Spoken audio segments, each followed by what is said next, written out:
¿Saben qué? Si ustedes aplicaran esto en el colegio o en la universidad, a usar lo que aprenden o a usar lo que les enseñan, realmente se ahorrarían muchísimos problemas en los exámenes. Pero no hay mayor examen que el examen de la vida. La vida nos da exámenes a cada paso. Sabes que hay etapas muy marcadas en la vida de la persona. A los 10, 11 años es la etapa de la adolescencia, comienzas al despertar, ¿no? Cuando tú eras muy niño y te decían, en la escuela dominical, no sé si pasaba acá, pero a mí me pasaba, como tenía 8 años, me portaba medio mal. De castigo, ¿cuál creen que era el castigo? A ver si es el mismo que acá. No sé, pero allá en la iglesia donde yo formaba parte, de castigo te sentaban con las niñas. Y uno iba... Pero al adolescente, si lo quiere sentar con la niña, dice, castígame todo el tiempo, por favor. ¿No? Como que ahí hay un cambio físico, hay un cambio psicológico, hay un cambio social inclusive. Han visto a los chiquillos de 10, 11 años, están ahí jugando trompo, con el moco ahí todos. Pero cuando ya entran a los 11, 12 años, un día de estos mi hijo viene y me dice, me tienes que comprar un desodorante. ¿Por qué? Le digo, porque ya huele. Y le preocupa mucho, ¿no? Hay una etapa en la que tenemos que estar, sobre todo los varones, báñense, no mamás, ¿sí? Báñense. Tú entras a ese cuarto y te golpean. Las señoritas son un poco más delicadas, o al menos eso se cree. ¿No? Entonces, pero llega una etapa en la que ya se comienzan a peinar, buscan su colonia. Bueno, su cuarto sigue siendo una desgracia, ¿no? Pero al menos ya ellos cambian, ¿no? Se peinan, las chicas comienzan a arreglarse, ya no, es la época en la que, por ejemplo, como que el hombre va en un ciclo, el ser humano, ¿no? Cuando yo tenía 11, 12 años y mi mamá me mandaba al mercado con mi canasta. Ustedes saben lo que es, madres, no hagan eso. ¿Saben lo que es para un adolescente que lo lleven, que lo manden al mercado con su canasta? ¿A cuántos chicos les encanta eso? Sí, tipo Caperucita. No creo. Me imagino que debe ser horrible. Yo iba con la canasta y lo único que esperaba era que nadie que yo conozca, así me entiende. O sea, no solo me pasó a mí, ¿no? Y decía, para que vayas a comprar el pan, como si te hubiesen dicho, vas a ver a la mujer o el varón de Dios para tu vida, ¿no? Te cambias, te peinas, te arreglas, todo, y la verdadería queda al costado. Pero de pronto cuando ya tienes, no sé, los casados saben esto, 40 años ya salen con el cabello así tal como se levantaron, van a la tienda, casi se muere el que vende ahí, y como que ciertas cosas cambian. No debe pasar, pero pasa en algunos casos. Yo recuerdo que fui una vez a una empresa a vender una mercadería y me tenían que pagar un montón de dinero con un capital de otro socio, y yo iba diciendo, por primera vez que iba a esta empresa, primera vez que iba a entrar a la mercadería allí, y ellos me decían, ya viene el señor Ormeño, sino que él viene de su casa en su carro. Yo me imaginaba que iba a venir. Y llegó en un carrazo, eso sí. Y el tipo se bajó en pijamas y todo. 11 de la mañana recién se despertaba. Y decía, quiero ser empresario. ¿No? Como que algunas cosas cambian, ¿no? Y la verdad es que hay una etapa en la vida en la que nos acostumbramos a usar caretas, ¿no? Y la verdad, esta sociedad, ¿quién de ustedes, por ejemplo, va a su graduación del colegio con sandalias? Bueno, peor acá, vas con sandalias y short a la noche, te resfrías, ¿no? Pero ninguno de ustedes se iría pues así con tu pijama, ¿no? A tu graduación, ahí todos con su... ¿Qué les dan en la graduación? Ahora, antes daban un diploma. ¿Siguen dando diplomas? Me siento un poco viejo cuando veo tanto joven. No, imagínate tú todos ahí con su ternito, y tú con tu pijama ahí. Es más, hubo un tiempo en las iglesias, no sé si a algún pastor aquí le sucedió, donde era imposible que alguien se suba a predicar así.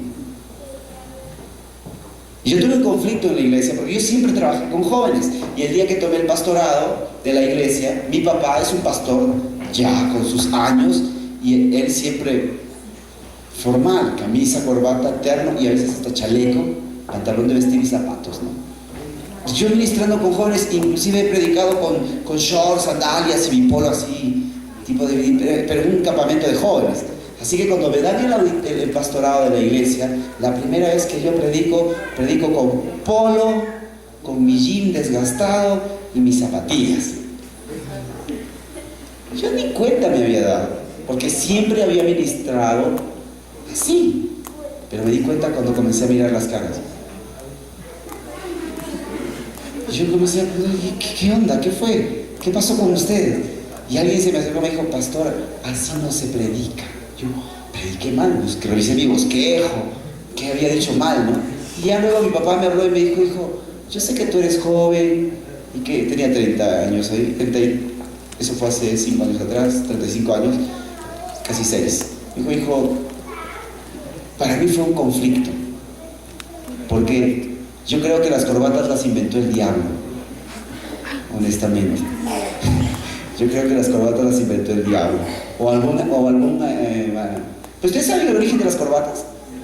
¿Quién sabe el origen de las corbatas? En la época de la colonia en Estados Unidos, en lo que hoy es Estados Unidos, las colonias inglesas, los ingleses que venían a vivir allí, que con los colonos, ellos hacían enormes fiestas y se ponían unos corbatones enormes, así como bobos acá.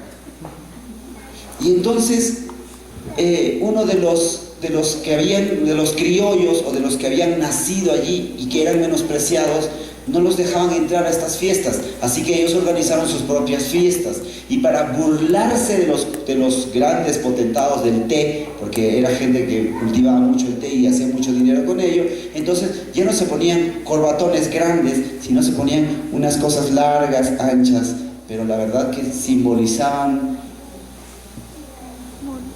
los genitales masculinos. Y ese fue el origen de la corbata. Por eso cuando vino un pastor me dijo, si no se sube con corbata no estás ungido. Tengo que contarle el origen de la corbata al pastor. Y con eso no digo que ahora pues yo por eso no uso corbata. No, cuando hay Santa Cena en mi iglesia, yo lo más formal que mi naturaleza puede soportar. Pero yo tuve un conflicto fuertísimo con esto. Y una hermana que inclusive me pidió consejería para hablar conmigo, que por qué yo no me ponía corbata. Y una iglesia, yo recuerdo que tenía 20 años, tenía mi corte hongo. Por todo el pelo así, el corte hongo, tipo los New Kids on the Block, para los que se acuerdan. Y me envían a promocionar una escuela misionera a una reunión de pastores de una región ahí en Lima. Así que yo salgo, y bien yo, ¿no? Zapatillas, jean, mi polo. Dije, buenos días, pastores, buenas noches, pastores, yo vengo a hablarles, les hablé de la escuela, les presenté los afiches y quisiéramos que sus jóvenes participen. Y un anciano levanta su mano lentamente. Y otro pastor anciano, que era amigo mío, hizo así. Entonces, desde que el otro hacía así y el otro hacía, yo sabía que algo malo iba a suceder ahí. Y me dijo, yo mandaría a los jóvenes de mi iglesia si usted se corta el pelo como hombre.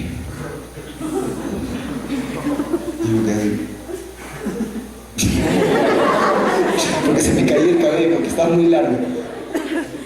Ok, pastor, gracias. ¿Cuántos va a enviar? Si usted se compromete a mandar 50, yo me corto el pelo hoy. Le dije, fui bien malcriado, lo reconozco, nunca debía hacer eso. Y el pastor que me envió invitó, permiso, y bajé.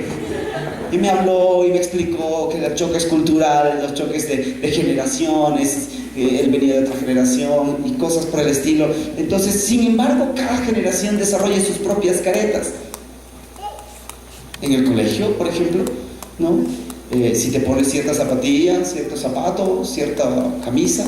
Hoy en día es si manejas cierto celular. Si tienes un iPhone 5S, 6, un iPhone 6 Plus, de esos que se doblan y no se rompen, y algunos sueñan con eso, ¿no? Y como que tú tienes eso en el colegio, ya eres alguien.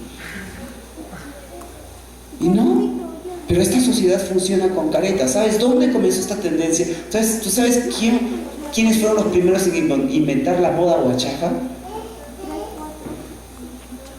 Adán y Eva. Claro, perdieron la gloria de Dios, porque la Biblia dice que estaban vestidos de la gloria de Dios. Por eso no se avergonzaban. Pero cuando la gloria de Dios se va, todos hemos pecado y hemos sido destituidos de la gloria de Dios. Se dieron cuenta que estaban desnudos y agarraron hojas de árboles. ¿Y qué parecerían? Arbolitos de Navidad. Yo no sé cómo se verían, pero ellos intentaron taparse el uno al otro, aparentar algo. Ellos comenzaron a sentir vergüenza de algo que nunca antes les había dado vergüenza, porque ahora se veía tan expuesto, se veía tan descubierto, tan abandonado, tan desprotegido. La palabra ante esto es vulnerabilidad. De pronto Adán se sintió vulnerable. Ya no era el hombre resplandeciente con la gloria de Dios, simplemente estaba al nivel de los animales. Cayó. Y Eva también. Ya no, imagínense cómo sería el cabello de Eva, muchachos, con toda la gloria de Dios. Ni que eran shoulders, ni rizos permanentes, ni nada, ¿no? Perfectos en todo, la gloria de Dios resplandeciendo en ellos. Pero dice la Biblia que el hombre cae y busca esconderse de Dios.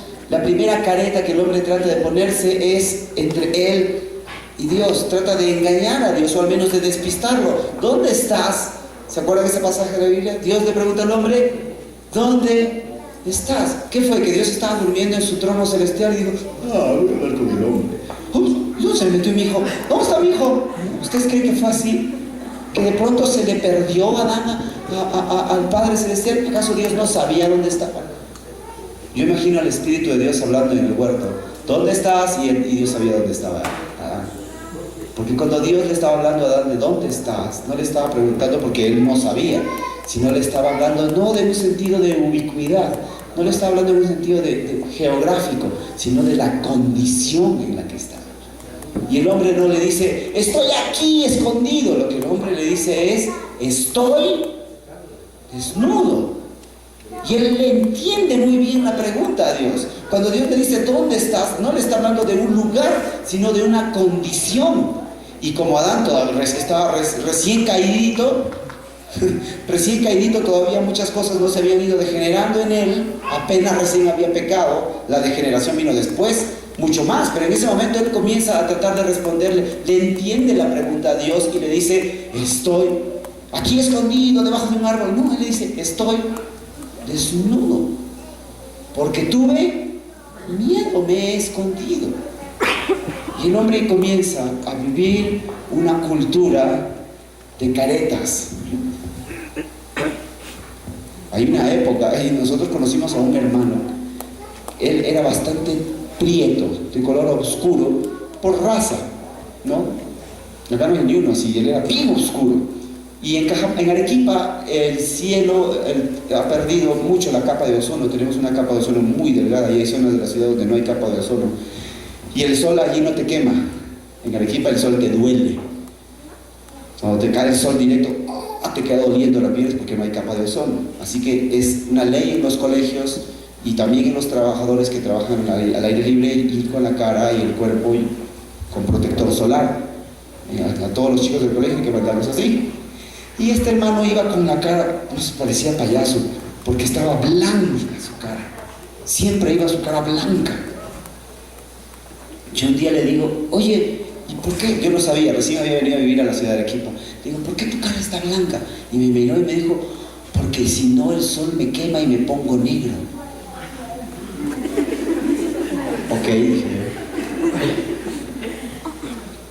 Bueno. Ya. Ese deseo de ocultar nuestra vulnerabilidad, esa tendencia a ocultar nuestras debilidades. Ahora nadie dice que venga a sacar la iglesia, soy débil, no. Pero tenemos esa tendencia a querer demostrar lo que realmente no somos. A vivir con caretas, a vivir con máscaras, a vivir engañándonos a nosotros mismos. El problema es que cuando más vivimos así, vamos pasando por alto otras áreas de nuestra vida que sí se deberían desarrollar. Y nos vamos a dar cuenta no cuando somos jóvenes. ¿Sabes cuándo se da cuenta uno? Cuando ya es adulto, cuando ya está casado, cuando de pronto tú mismo, sabes que tú te pones caretas en la vida y terminas creyéndotelas. Terminas mirándote al espejo con una careta y dices, qué guapo que soy, porque nunca te atreviste a quitártela. El hombre vivió así después del pecado, siempre aparentando cosas. Dios les puso una ropa hecha en base a pieles, no por moda, sino en base a una forma simbólica. Por primera vez un animal tenía que morir asesinado, degollado, despellejado. Ahora, no sé cómo lo puedes ver tú esto, pero yo a veces me pongo a pensar, Adán nunca había visto esto. Él había vivido en un terreno, en una situación paradisiaca.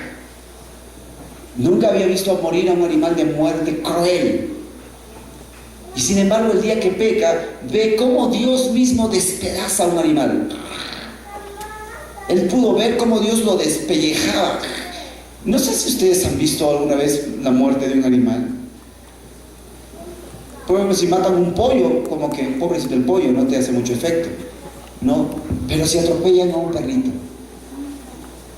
y más si es tu mascota. O cuando vemos, por ejemplo, cómo matan a los perros para comérselos en las Filipinas. Nosotros miramos eso y vivimos en un país donde no se come perro. Hace poco vinieron unos argentinos a nuestra iglesia y ellos nos decían, bueno, ustedes comen cuy. ¿Acá comen cuy? ¿Sí? En nuestro país le llaman cobayo.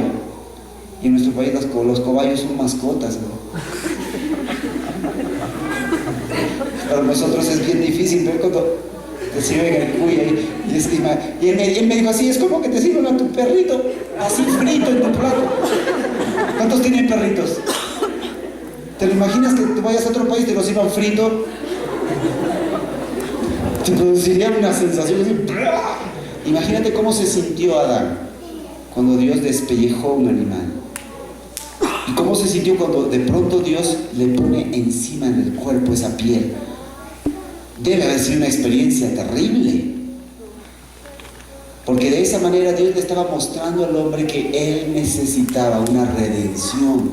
Le estaba mostrando al hombre que él había perdido algo, que él había perdido la gloria de Dios y que con lo que él trataba de vestirse no le servía de nada. Tenía que haber un sacrificio a cambio de su maldad. Y Dios no se hizo problemas con mostrarle al hombre su estado, mostrarle su vulnerabilidad, mostrarle que estaba en una situación caída.